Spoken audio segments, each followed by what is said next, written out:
Bismillahirrahmanirrahim. Assalamualaikum warahmatullahi wabarakatuh. Perkenalkan, saya Muhammad Syamil Gifari dari kelas Sosiologi Politik A.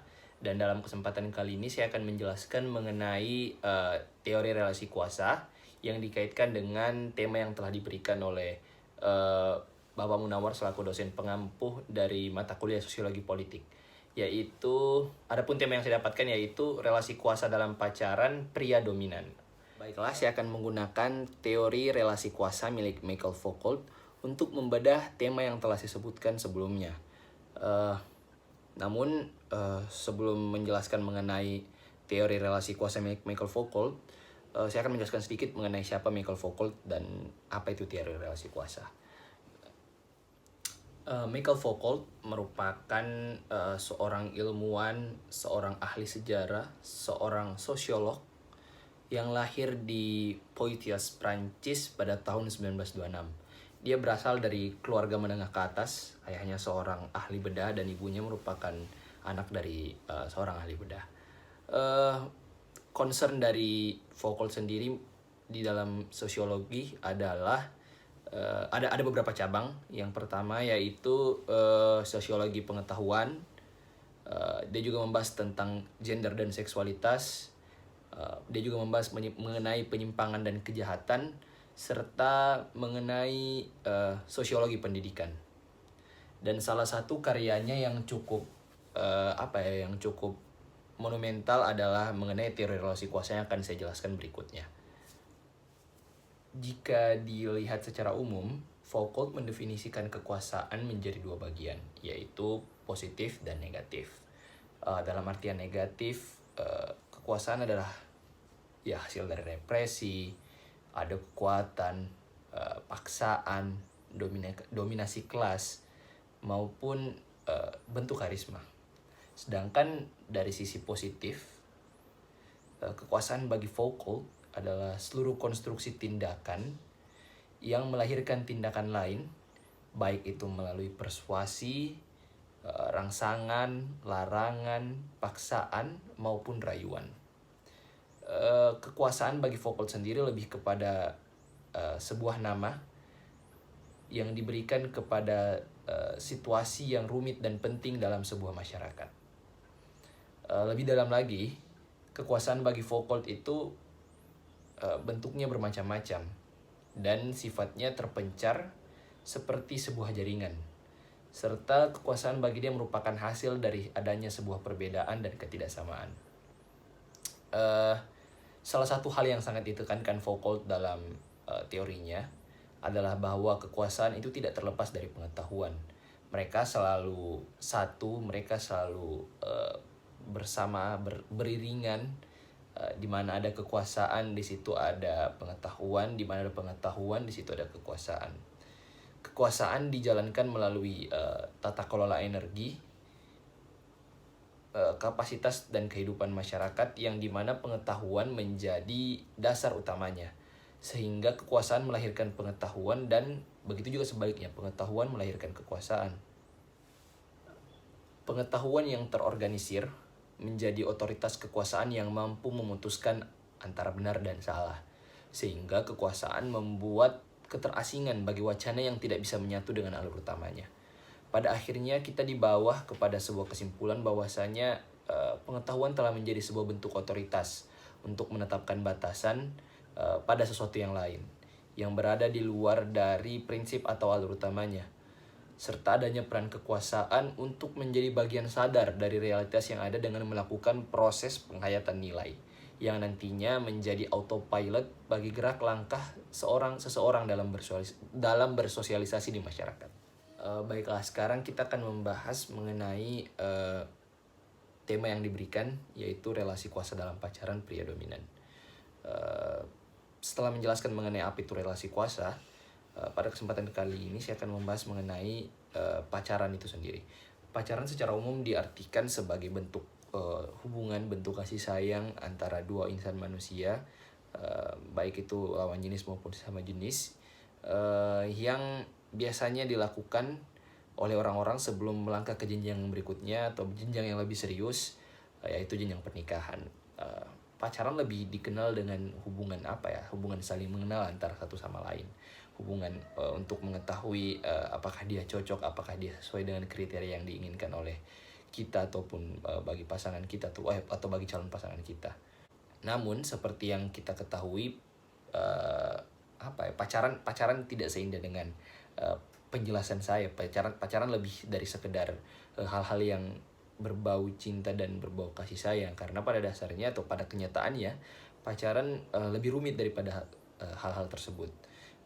Karena kita akan mencoba menyatukan dua pemikiran, dua bentuk dua insan manusia yang memiliki pemikiran yang berbeda dan merupakan makhluk sosial yang sangat kompleks, sehingga pasti di dalam hubungan tersebut terdapat berbagai hal yang merupakan hal-hal yang tidak disangka akan terjadi, karena ya itu tadi, kita tidak mempunyai pemikiran yang sama, kita tidak memiliki pemikiran yang sama, sehingga pasti terjadi perbedaan, pasti terjadi pergesekan antara satu pasangan dan pasangan yang lain. Namun di sisi lain pacaran juga membawa kebahagiaan bagi orang-orang yang menjalaninya, bagi orang yang sedang merasakan hubungan tersebut. Ya banyaklah hal-hal yang membuat bahagia diperhatikan oleh pacarnya tentu saja. Terus tercukupi rasa kasih sayangnya, terus ya hal-hal seperti itulah yang membawa kebahagiaan tersendiri bagi orang yang sedang pacaran. Dan biasanya orang yang pacaran ini rata-rata adalah anak muda atau pemuda-pemudi yang memang umurnya ya umur untuk orang-orang yang sedang mencari jati diri, orang-orang yang sedang ingin mencari apa sih sebenarnya yang menjadi tujuan kita. Tapi tidak sedikit juga orang-orang dewasa yang pacaran gitu. Namun seperti yang kita ketahui juga, karena hubungan pacaran adalah hubungan atas asas kebersamaan, karena ada dua orang yang menjalani, sehingga dibutuhkan antara satu pihak dan pihak yang lain itu harus setuju dalam melakukan berbagai hal. Karena apabila ada ketidakcocokan, apabila satu pihak melanggar atau melewati batas yang telah diberikan tersebut, maka ditakutkan akan terjadi sebuah bentuk kekerasan gitu, bentuk penyimpangan dalam hubungan tersebut, dan ujungnya bisa saja kayak tadi terjadi kekerasan di dalam hubungan pacaran. Dan ini sudah sangat sering terjadi, sudah banyak kasus-kasus yang terjadi di lapangan, sehingga bukan hal yang jarang lagi, atau bukan hal yang ini sudah menjadi hal yang lazim lah bagi orang-orang yang menjalani hubungan pacaran. Adapun dari salah satu sumber yang saya dapatkan, dijelaskan ada beberapa hal yang merupakan tanda-tanda kekerasan dalam hubungan pacaran. Yang pertama, kekerasan fisik, terus emosi yang meledak-ledak dari pasangan, posesif yang berlebihan, menguntit secara fisik maupun digital, terus mengecek ponsel ataupun email tanpa seizin pasangan, menolak menggunakan alat kontrasepsi saat berhubungan seksual, maupun pemaksaan untuk berhubungan seksual, dan beberapa hal lainnya. Dan hal ini telah diatur dalam peraturan negara kita, telah diatur di dalam peraturan perundang-undangan. Di dalam KUHP terdapat 3 pasal yang mengatur tentang hukuman atau ancaman bagi pelaku untuk yang melakukan kekerasan seksual, dari minimal 3 bulan penjara sampai hingga 10 tahun penjara. Kekerasan dalam pacaran tidak terjadi langsung dan begitu saja dengan sendirinya tanpa dipicu apa-apa. Kekerasan ini terjadi karena ada sebab yang mengawalinya, sehingga dari salah satu pihak melakukan tindak kekerasan tersebut. Biasanya kekerasan ini diawali karena adanya perasaan dari salah satu pihak yang ingin mendominasi lawan jenisnya atau menguasai pihak pasangannya gitu, dengan berbagai alasan. Ya, pertama bisa saja karena alasan tadi, posesif yang berlebihan atau rasa cemburu, ataupun hal lain yang sekiranya membuat orang tersebut merasa tidak nyaman dan harus melakukan tindakan-tindakan yang berujung kekerasan kepada pasangannya. Rasa ingin mendominasi atau rasa ingin menguasai inilah yang merupakan penyebab rusaknya sebuah hubungan dan merupakan awal dari sebuah tindakan kekerasan dalam suatu hubungan. Rasa ingin menguasai ini murni suatu perasaan yang merupakan sifat asli atau sifat bawaan manusia, dan hal tersebut tidak dapat dihilangkan ya, karena ini merupakan suatu bentuk fitrah dari yang telah diberikan oleh Allah kepada kita. Maka dari itu yang membedakan antara satu orang dengan orang lainnya adalah kemampuan untuk mengendalikan rasa ingin menguasai tersebut gitu. Serta penempatan, bagaimana cara kita dalam menempatkan rasa ingin menguasai tersebut. Jika kita melihat jumlah kekerasan yang terjadi gitu, rata-rata yang menjadi korban atau rata-rata yang menjadi korban adalah pihak perempuan, dan yang menjadi pelaku utama adalah dari pihak laki-laki. Hal ini bisa jadi dikarenakan tingginya budaya patriarki yang sudah mengakar di negara kita. Budaya patriarki memang sudah ada dari dulu di Indonesia jika kita melihat dari zaman penjajahan mungkin. Pada saat zaman itu para wanita-wanita di Nusantara dijadikan budak seks oleh para penjajah dari Belanda. Terus kalau misalnya kita atau dari Jepang. Terus kalau misalnya kita mundur lagi di zaman kerajaan, di zaman kerajaan pada zaman Nusantara itu, ya para raja-raja mempunyai banyak selir selain istri utamanya. Dan kalau misalnya kita melihat ke bentuk sekarang ya, ke saat ini, wanita-wanita dijadikan sebagai objek untuk objek untuk menjadi iklan gitu, menjadi iklan dan menjadi objek komersial untuk menarik minat dari para orang-orang, utamanya laki-laki, untuk membeli sebuah produk. Patriarki sendiri berarti sebuah struktur di mana laki-laki dijadikan sebagai penguasa tunggal atau penguasa sentral. Laki-laki dijadikan sebagai objek utama dalam segala sesuatunya, dijadikan pusat dalam segala sesuatunya. Sehingga berangkat dari definisi tersebut, kita bisa melihat bahwasanya budaya patriarki ini menciptakan sebuah kesenjangan sosial di masyarakat tentu saja. Dan menjadikan adanya ketimpangan gender di berbagai bidang, di mana perempuan dianggap sebagai pihak inferior dan laki-laki sebagai pihak yang superior, sehingga perempuan dalam berbagai kesempatan tidak bisa mengklaim hak-haknya secara penuh di dalam masyarakat. Perempuan tidak dianggap sebagai manusia sepenuhnya yang memiliki kebebasan yang sama dengan pria. Mereka dibatasi oleh stigma-stigma yang beredar di dalam masyarakat, sehingga perempuan tidak bisa mengekspresikan secara utuh apa yang ingin dia sampaikan, apa yang ingin mereka sampaikan melalui atau apa yang mereka rasakan. Berawal dari pemikiran tersebut di masyarakat, sehingga hal ini tertanam di pemikiran sebagian besar orang dan membuat mereka merasa mampu untuk berbuat semena-mena terhadap perempuan. Dan inilah yang merupakan akar dari adanya kekerasan pada perempuan. Berdasarkan penjelasan yang saya sebutkan sebelumnya, bisa kita simpulkan bahwasanya hubungan pacaran ini sudah jauh lebih kompleks dan sudah bukan hanya sekedar hubungan kasih sayang atau hubungan cinta antara dua insan manusia, namun lebih dari sekedar itu, karena dipenuhi oleh intensitas atau adanya hasrat ingin menguasai dari kedua belah pihak yang ada di dalam hubungan tersebut. Bahkan jika kita telisik lebih jauh lagi dan lebih dalam lagi, hubungan ini erat kaitannya dengan relasi kuasa seperti yang telah saya jelaskan di bagian sebelumnya. Dalam hubungan pacaran ini, selain kasih sayang yang ada di antara kedua belah pihak, juga terdapat naluri atau hasrat untuk menguasai lawan jenis. Adanya anggapan dari salah satu atau kedua belah pihak yang menganggap bahwasanya hubungan ini merupakan bentuk kepemilikan terhadap pasangan mereka, merupakan contoh nyata bahwasanya hubungan ini memiliki kaitan yang erat dengan teori mengenai relasi kuasa, sehingga bagi pihak yang ingin menguasai pasangannya dan merasa terancam dengan hal-hal lain, melakukan tindakan-tindakan kekerasan. Hal tersebut dilakukan karena mereka menganggap bahwasanya pasangannya adalah miliknya seorang. Sehingga dengan melakukan hal tersebut, dia bisa tetap menjaga pasangannya dari hal-hal yang dia pikir mampu membahayakan hubungan tersebut. Dan parahnya stigma-stigma ini sudah mengakar dalam masyarakat kita yang memang di sebagian besar daerah menganut budaya-budaya patriarki yang seperti yang saya sebutkan sebelumnya. Sehingga kedua hal tersebut menjadi kombinasi yang umum dalam sebuah hubungan pacaran yang berujung kepada kekerasan ke perempuan.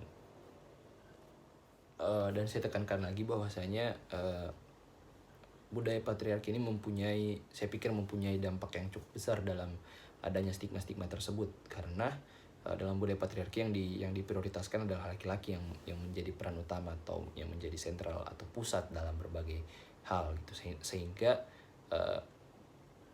laki-laki dianggap menjadi pihak yang superior dan perempuan dianggap menjadi pihak yang yang inferior, sehingga dari pihak laki-laki dianggap mampu untuk mendominasi pihak perempuan. Dan ini merupakan stigma-stigma yang salah namun beredar di masyarakat kita, sehingga dampaknya sampai masuk ke dalam hubungan-hubungan pacaran, walaupun pacaran itu secara tidak langsung merupakan hubungan yang tidak resmi, beda dengan hubungan pernikahan.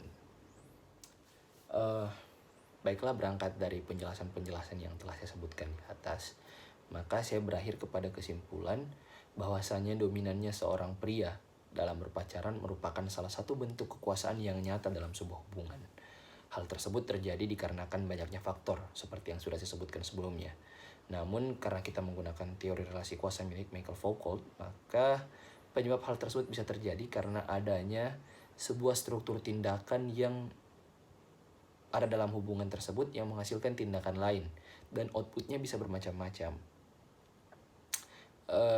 Selanjutnya saya akan memberikan permisalan yang menjelaskan mengenai contoh atau yang menggambarkan secara keseluruhan mengenai penjelasan saya. Permisalannya, dalam sebuah hubungan antara A laki-laki dan B perempuan terjadi sebuah permasalahan di mana B seringkali jalan berdua dengan teman lelakinya, sedangkan A cemburu dan tidak menyukai hal tersebut karena dia khawatir pacarnya akan selingkuh dengan lelaki lain. Maka untuk mengantisipasi agar hal tersebut tidak terjadi, A melakukan tindakan berupa larangan kepada si B untuk tidak dekat-dekat lagi atau jalan berdua dengan lelaki lain selain dirinya. Nah, dari tindakan A tersebut dapat berarti kepada banyak hal. Yang pertama, tindakan A ini merupakan bentuk nyata dari relasi kuasa pria ke wanita A ke B, di mana dalam kasus ini bentuknya adalah sebuah larangan. Terus kesimpulan kedua, adanya larangan merupakan bentuk dominasi atau bentuk kekuasaan yang muncul dalam hubungan ini karena adanya perbedaan antara kedua belah pihak. Perbedaan yang saya maksud adalah A tidak ingin melihat pacarnya dengan lelaki lain, sedangkan B merasa terhalangi kebebasannya karena adanya larangan dari A itu tadi. Dan ini merupakan awal dari munculnya kekuasaan dalam sebuah relasi, karena adanya perbedaan lah yang terjadi di antara kedua belah pihak. Kesimpulan yang ketiga adalah pelarangan ini merupakan sebuah output dari pengetahuan yang ada dalam sebuah kekuasaan. Perlu diingat bahwasanya Foucault sendiri mengatakan menurut teori relasi kuasa dia adalah kekuasaan erat kaitannya dengan pengetahuan, dan pengetahuan dalam kasus ini adalah itu tadi, bentuk pelarangan dari A ke B, di mana dengan A melarang B untuk jalan dengan lelaki lain selain dirinya, maka A beranggapan bahwa hal tersebut akan menghindarkan dirinya dari perselingkuhan yang bisa disebabkan oleh tindakan B tadi. Terus yang terakhir atau yang keempat, dari pelarangan ini juga bisa kita lihat bahwasanya pengetahuan yang dimiliki A menjadi hakim bagi wacana yang terjadi dalam hubungannya dengan B. Dalam penjelasan saya tadi mengenai teori relasi kuasa milik Michael Foucault, dijelaskan bahwasanya adanya kekuasaan merupakan bentuk merupakan bentuk hakim, merupakan pembeda antara benar dan salah, sehingga itu menjadi autopilot tersendiri bagi seorang atau bagi pribadi dalam bermasyarakat. Sehingga ketika wacana tersebut tidak sesuai dengan alur yang diinginkan oleh si A, maka dia membuat wacana tersebut menjadi asing dengan kekuasaan yang dia miliki dalam hubungannya, dikarenakan A sudah menetapkan batasannya tersendiri dalam menilai sebuah prinsip dalam hubungannya. Mungkin sekian yang bisa saya jelaskan mengenai teori relasi kuasa milik Michael Foucault serta hubungannya dengan tema yang sudah saya sebutkan sebelumnya, yaitu relasi kuasa dalam hubungan pacaran pria dominan. Semoga video ini dapat menjelaskan dengan lengkap mengenai apa yang ingin diketahui oleh teman-teman sekalian. Dan semoga video ini mampu menjadi bentuk pencerahan bagi kita semua. Adapun mungkin kekurangan yang ada dalam video ini bisa kita lihat atau bisa teman-teman kembali perhatikan di makalah yang telah saya buat. Sekian dan terima kasih. Wassalamualaikum warahmatullahi wabarakatuh.